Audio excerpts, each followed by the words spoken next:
What happens when a beautiful stranger leans close and whispers a desperate plea that could change your life forever? This single father's morning in the park turned into something he never expected. The morning sun filtered through the oak trees in Patterson Park as Stephen pushed his daughter Emma on the swings. It was one of those perfect Saturday mornings. Cool breeze, warm light, and his little girl's laughter echoing across the playground. After a brutal week of double shifts at the hospital and night classes, these moments were everything to him. Being a single dad meant stealing joy wherever you find it. Higher, Daddy, higher. Emma squealed, her pigtails flying. Stephen smiled, giving her another push when he noticed a woman approaching. She was striking. Blonde hair catching the sunlight, wearing an elegant leopard print dress that seemed too sophisticated for a casual park morning. But it was her eyes that caught his attention. Behind the polished exterior, they were filled with panic. She walked directly toward him, her heels clicking on the park path, and without warning, leaned close to his ear. "I'm so sorry," Francesca whispered urgently, her breath quick with fear. "My ex is here. He's been following me for weeks. Please help me. Can you just pretend you know me?" Stephen's heart stopped. He glanced past her shoulder and saw him immediately. A man in a black jacket standing by the park entrance, arms crossed, eyes locked on Francesca with an intensity that made Stephen's skin crawl. The morning suddenly felt dangerous. Every rational thought told Stephen to stay out of it. He had Emma to protect. This wasn't his problem. He should call the police and keep his distance. But then he looked at Francesca's face, really looked, and saw the same desperate fear he'd seen in his late wife's eyes during her final months, when she'd been terrified of leaving him and Emma alone. He saw someone drowning, reaching for a lifeline. Stephen made his choice in a heartbeat. "Francesca," he said warmly, loud enough to carry. "I was wondering when you'd show up. Emma, look who finally made it." His 4-year-old daughter slowed her swinging, confused, but Stephen gave her that special look, the one that meant trust Daddy, and her face brightened. "Hi, pretty lady." Emma called out, ever the charmer. Francesca's shoulders sagged with relief as Stephen gently guided her to a nearby bench, positioning himself between her and the man watching from across the park. He sat down casually, but his phone was already out, thumb hovering over 911. Through the dappled sunlight, he watched the ex-boyfriend's expression darken. "Tell me about your week," Stephen said conversationally to Francesca, though his eyes never left the threat. Emma climbed into Francesca's lap, chattering about her toy unicorn, oblivious of the tension crackling in the air.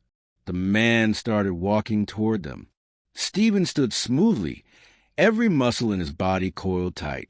He'd been a college linebacker once, before Emma was born, before life had humbled him into someone who fought different battles. But that instinct to protect never left. He stepped into the man's path, his 6'2" frame blocking access to the bench. "Francesca!" The man's voice was cold, controlled rage barely contained. "We need to talk. Now." "She's busy," Stephen said quietly, his voice carrying the weight of a man who'd already lost too much and refused to lose anything else. "And she's made it clear she doesn't want to talk to you." "This is none of your damn business," the ex snarled, stepping closer, his fist clenched. "She made it my business when she asked for help." Stephen didn't move, didn't blink. Behind him, he could hear Emma asking Francesca about her pretty necklace, that innocent voice only strengthening his resolve. "I've already called the police. You can leave with your dignity, or you can wait and explain yourself to them. Your choice." The morning seemed to hold its breath. Birds went silent. The distant sounds of children playing faded.